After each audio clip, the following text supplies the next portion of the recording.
Ako po ay isang kabit ng isang 28 years old po na driver namin. May family po siya. Maganda po yung asawa niya. Mas maganda nga po sa akin. Pero ayun nga po. Siguro gusto niya po ako. Dati pa. Yun din po yung sabi niya eh. Hindi sila kasal ng girl. Pero may anak sila. Live-in partner sila. Yes po, yes po. So, nagsimula ang lahat nung hinahatid-hatid ka niya, tama? Yes po.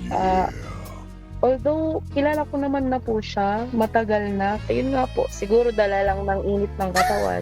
What do you mean, dala lang ng init ng katawan? So, kaya ba kayo naging magkarelasyon itong driver nyo? Kasi, nung time na yon in heat May ka. nangyari na po sa amin, ma'am. May nangyari na po sa amin. Ilang beses po may nangyari sa amin, ma'am. Kaya, hindi ko po alam.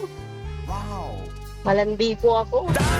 Nahuli po kami ng asawa niya, tapos ng mother po niya. Grabe yung revelations, ha? Wait,